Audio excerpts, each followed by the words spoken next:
The next flexibility exercise is the lunge to press up. Okay, I'm going to show you from the side because that's where you get the true sense of what it looks like. From the starting position, take a big lunge step. Now when you take this lunge step, you don't have to be perfect. Get there and then adjust yourself. Okay? From here, both hands go inside that base foot. Keep your back flat. Sink into the hip for a count of 3. Hold it right here. You're going to feel that stretch. Your glute, your hip, your hamstring, this whole area. Hold it here for a count of 3. Then, ideally, you want to push yourself all the way up so that that front leg is straight. Your hands are flat on the floor. Your front foot's flat on the floor. Hold that for a count of 3.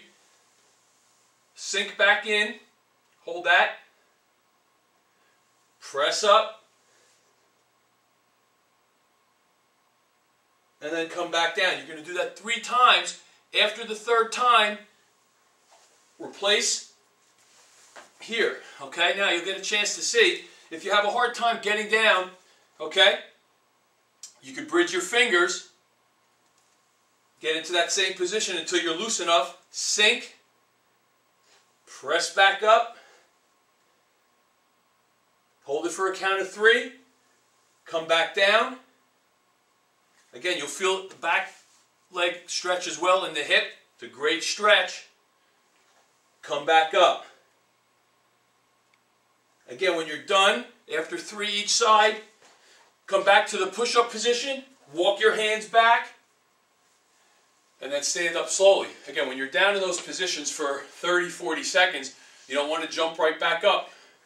You'll lose your balance, you'll get dizzy. So take your time. That's the lunge to press up. Here's a lunge to press up variation. If you really have a hard time getting your hands down to the floor, keeping your hands flat, you could use an implement. Anyone, I'm sure, if you have kids or anything in the house in storage, you have these Tupperware storage bins. They're perfectly fine for this kind of activity. I'm over 200 pounds, it can hold me, so chances are it can hold you.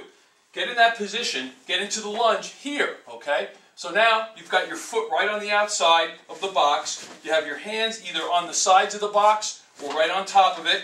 I go on the side to get a better grip. Sink here and push yourself up. Do the same thing. Hold it for 3 at each spot and push yourself up. If your hands are more comfortable, you can turn it sideways. You can actually get over it a little more and push yourself up and then reverse it. Okay? That's the lunge to press up with a little variation if you have a hard time getting your hands to the ground.